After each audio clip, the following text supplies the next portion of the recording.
Hello readers, I'm Amy. Hope you enjoyed the shots of my summer. It's been so much fun. I've got to try climbing and going up in a hot air balloon. I've been paddleboarding. I got to visit the amazing bookstore over in Bozeman.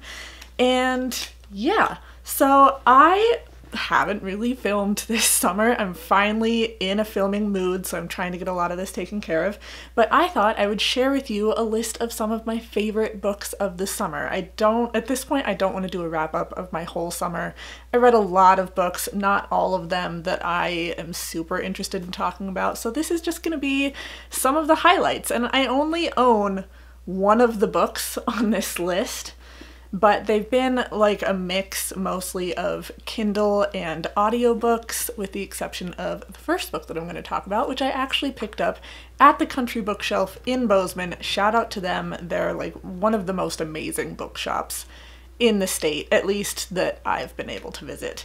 So I want to start off talking about The First Day of Spring. Huge shout out to Victoria and Leanne from What Victoria Read and from Literary Diversions or Novel Menagerie. I get kind of mixed up between which one's her Etsy and which one's her videos, but they did a book haul together and they talked about The First Day of Spring. It sounded really interesting. No spoilers, the first line in this is a little kid has just killed another little kid. And I put the book immediately on my list. I found it at this bookstore. I'm like, I really need to read this. This is going to be an amazing thriller. It wasn't a thriller, but I still loved it. Like, usually I feel like if a book's genre doesn't end up being what you thought it would be, that it ends up being kind of disappointing. But this was so good, possibly even better than it would have been if it had been a thriller. So we start off knowing that this little girl, she's 8 years old, has just killed another child.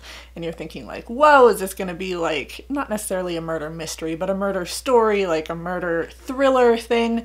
And it ends up actually being an amazing story on mental health, which I didn't realize. The author, Nancy Tucker, it says she studied psychology at the University of Oxford and works in the field of mental health. And that is so clear from reading this book. It's an exploration of this 8-year-old's life. She is hugely neglected by her mother. It starts off with her just sitting on the sidewalk eating a bag of sugar, because that is literally the only thing in the cupboard to eat. And she's like planning the days of her week around whether or not there's a meal available at school. If she gets to go celebrate a birthday with a friend, she's gonna have as much cake as they will let her eat, because she's not gonna get to eat over the weekend. And I love that that is the perspective that we're coming from. It's not just, it's not like a serial killer thriller, it's not a sociopath tale. It's like, this kid has lived with neglect. She has a huge misunderstanding of the permanency of death, and all of those background elements of her childhood and growing up play into how this book goes for her. And as someone who has worked in social work and someone who is still doing part-time working with kids in residential treatment, this book just, it's amazing. I couldn't recommend it more. It is one of my absolute top favorite books of the summer, so I had to mention it. Then next up on my list, we have Chemistry Lessons. This is one that I've seen kind of going around, and I'm like, oh, that looks interesting. And as I look more into the summary, it's like, oh, this woman is a scientist and she's trying to live in this world of men in science. And from this book cover, I saw Victoria's book cover, which has like the periodic table. It looks kind of like a science textbook. I'm not sure how much I like that cover, but I think that that cover speaks more to what this book is about than the American cover, which is the orange one with the vector graphic of the woman. That cover made me think, oh, it's gonna be like a romance science novel. And I've been exploring romance a little more, so I'm like, okay, I'll pick up this romance book.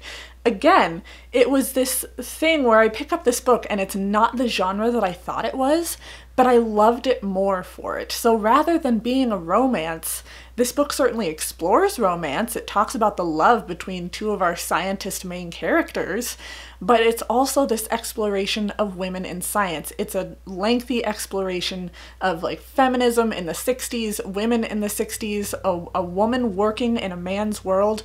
There's this great exploration of grief and how that kind of affects the life of our main character while she's trying to be a woman in science, while she's trying to prove herself to these men who just don't see her as an authority in her field, even though she's doing most of the work for them.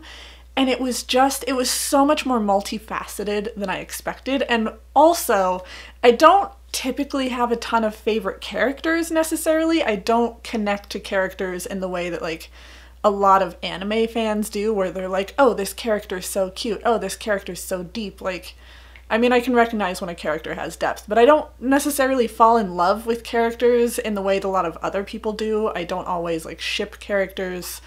You get what I'm talking about. But I now have a top favorite character, one of my top favorite characters that I got from this book, and that is 630, the dog. Like, you explore a little bit of the dog's mind, and 630 becomes his own character, but it's not like a talking animal situation. It's just like this quirky little addition to the book where 630 is learning all of these words, and he was trained, I won't do a huge spoiler for that, but he was trained in a particular way that pertains to the story, and he's got like this background that he's bringing into this new family that he's living with, and I loved 630. I want to make a list at some point, I think, of favorite animals in books. It's not an extensive list, but like, I'm working on it. So Lessons in Chemistry, absolutely amazing, loved it. I believe that was an audiobook that I listened to. And then we have Desert Flower. Now, a lot of you may have heard of Iman, I think is how you say her name. She is an African model. I think she's one of the most well-known models from Africa. But Waris, again, I'm probably butchering that name, but Waris is another African model, actually grew up in the same kind of area. I don't know the same area, but she met Iman a couple of times as kids when Iman had started modeling and Waris wasn't yet modeling. And this is a memoir of Waris moving from her nomadic life in Africa to become a really well-known African model. And what really struck me with this book it was the discussion of FGM, which is female genital mutilation. You've heard of it, you know about it, you don't necessarily get a lot of details. Trigger warning in this book, there is a discussion, like a description of what was cut and her watching it and seeing it happen to her and the feelings that she was experiencing. And that was just really, it really got me. Like, I'm passionate about the topic. I don't think it should be done. I'm not here for circumcision or anything. I am not a promoter of any of that. But you don't really get a lot of the details of FGM, which is fine because it can be a really triggering topic, but it's also sometimes out of morbid curiosity. I'm like, what is actually happening? What parts are getting cut? What is that experience? And the fact that she really detailed that, I think, is huge, because it's no longer just this term that you hear or this thing that you know about but don't totally understand. She's like, this is the exact experience I went through. This is the exact parts that were taken from me. I'm going to detail this for you so you know how awful it really is. And for that, this book, I think, is so important, that it really introduces us to this topic and makes us look at it and makes us feel it. And besides that, Waris just seems like a really fascinating person, a really kind person. She's just trying to make her way in more English-speaking areas and trying to deal with her family's feelings around like what she's doing with her life. And it was an amazing memoir. Highly recommend. Again, trigger warning for some really sensitive content, but definitely worth picking up. Also, the cover is kind of significant because, for one thing, I love yellow books. You don't see yellow a ton on covers. Maybe I'll do a list at some point of my favorite yellow covers or my favorite yellow books. I'm coming up with ideas as I film. But Waris's favorite color is this particular shade of yellow that is covering her book. And I love that because a lot of authors, most authors, don't really get a lot of say in their book covers. Like, the author knows how to write and the designer knows how to design, so people are kind of put into their separate categories, and authors don't typically get a ton of say in their covers. So I love that she got to have her favorite color included on her cover. Next up, we have Shadow of the Wind. This is a Spanish novel. It's been going around for years now. I finally picked it up as an audiobook and really loved it. You have the Cemetery of Forgotten Books, where these people go to like hide books that they want to be able to carry on into the future, and maybe someone will come across that book and read it. And you have this little boy who is introduced to the cemetery. He picks out a book and it carries him throughout so much of his life. He thinks about this author, he's in search of this author, but there's not really any information.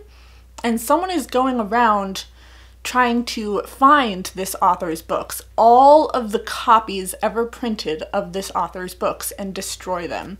And it's this mystery of, who is this person trying to destroy books? How are they going to protect this author and this author's stories?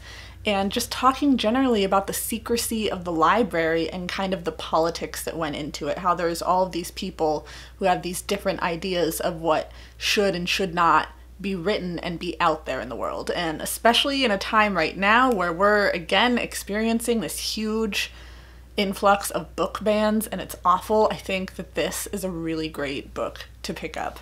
Then Cultish, this was a buddy read with Hillary from Melted Books.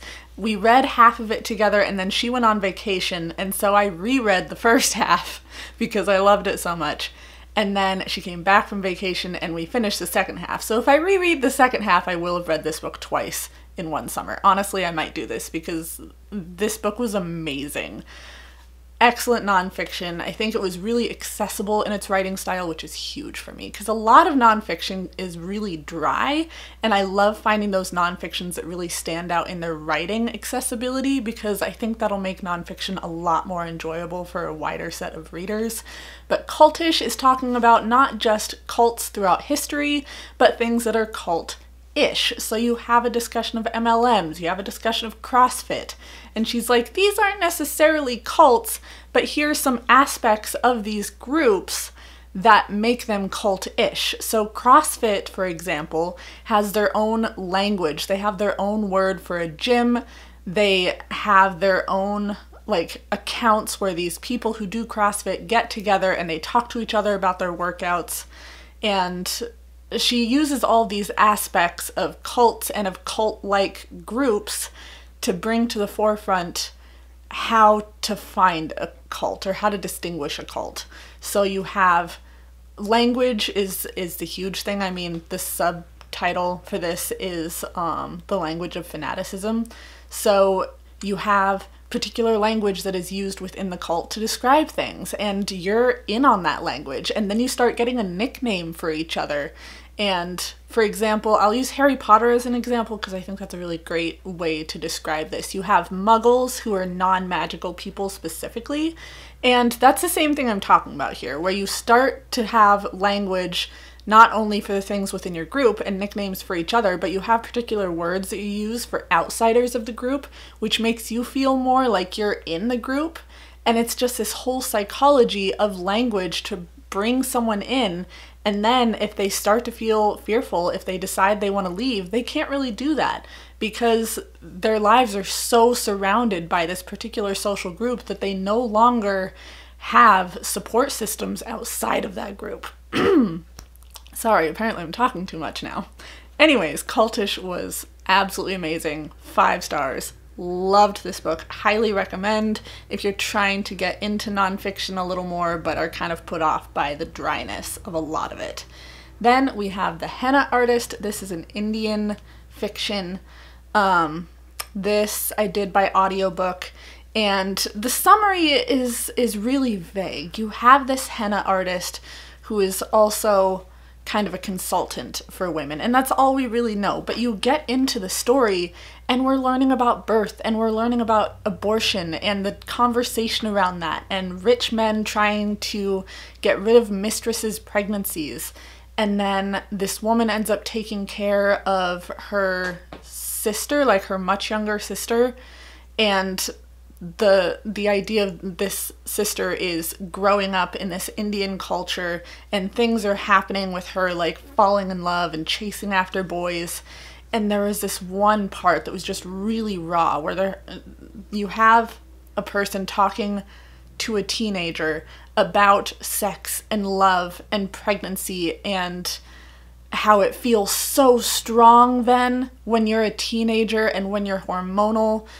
And like, you gotta think about it in this other way. You gotta think outside of it a little, get yourself out of your emotions a little. And it was very raw and very vivid, and reminds me of a lot of tough discussions that we have with teenagers in treatment, and the discussions that I had as a teenager around sex and love and dating. And this book took so many topics around birth and pregnancy and love and sex, and put them all into this book. And I loved every second of it. Apparently this is actually a trilogy. I believe the third book is coming out next year. So next year I'm going to reread the first book, going to pick up the second book, and I'm probably going to pick up the third book, because I loved the range of topics and how they were discussed. Then we have Under the Udala Tree, I think is how you say it. This is a Nigerian novel. This one was a little slower, but it was still among my favorites, largely because of the topic. So you have this girl who is growing up in Africa. Her mom ends up having to send her away to live with someone else for a bit, so it talks a little bit about some wars in Africa and how it affected their area. I believe it was the Nigerian Biafran conflict. I don't know what the name of that war is. It went on for several years, or at least it affected them for several years in this novel. But the girl that we follow ends up, she's a lesbian, and she's trying to deal with that in this African culture. Little bit of a trigger warning. It's not super graphic or heavy. It doesn't really get physically abusive, but there is kind of a gay conversion aspect to this for a couple of paragraphs, where we're talking about how this person is using the Bible to like have their kid read the Bible with them, a piece of the Bible every single day, and we're going to talk about the lesson that we get from the Bible concerning lesbianism.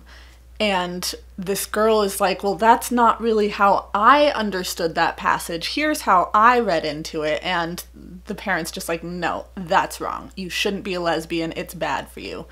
So some gay conversion in this. I don't think it was super heavy, but there is also this theme throughout the book where you're talking about the trauma that caused, and how she's trying to come to terms with who she is and who she loves, and whether or not she should try a straight relationship just for the sake of trying it. And it was really great to see something illustrated in that way. And the other thing is, I'm not big on religion in books. Like, I'm interested in religion. I like when authors have inspirations from other religions and kind of create their own. I like learning about it, but I also kind of tread carefully around the topic because I think it can get to be a little much for me. But I love the way this book explored it, where you had this main character who is a lesbian, but she's also a Christian, and she's also trying to come to terms with her Christian beliefs as well as her lesbian desires, and how to bring those together and be both at the same time. And of course, there are plenty of people out there in the world who are part of the LGBTQ community as well as being Christian. And I never totally understood the connections there and how you could be both, considering my own Christian background and the way that I was taught that they look at gays and lesbians and other queer people. So to have that discussion here and see how the main character brings the two together was fascinating, and it was awesome to finally get some better understanding of that perspective. Again, highly recommend. Trigger warning for some sensitive content. And then the last one is only part of a book, and that is The Diary of a Murderer. This is a South Korean collection of stories, so it's The Diary of a Murderer and other stories. I didn't particularly care for a lot of the other stories, wasn't able to get into them as much, but The Diary of a Murderer was amazing. Just a short synopsis: we are following this serial killer who is in his old age now and has Alzheimer's. I think that's all I need to tell you for you to be interested and consider picking up this story. Like, a murderer who has Alzheimer's, can it get any worse? You'd have to read the book to see, or read that story at least. So that is just kind of a summary of my summer and my favorite summer reads. I hope you really enjoyed this. I hope you pick up some of these books. I had a great time reading these. I've gotten to spend a lot more time outdoors. I've got like a bench outdoors that I like to lay on and just read my books. If you want to keep up with my content a little more, and I'm not really posting to YouTube all that often, follow me on Instagram because I do a ton of updates there. Photos on my summer, my reading, all of that stuff. So that is going to be it from me. Please like, subscribe, be my friend on social media. I will see all of you in my next video. Bye, friends.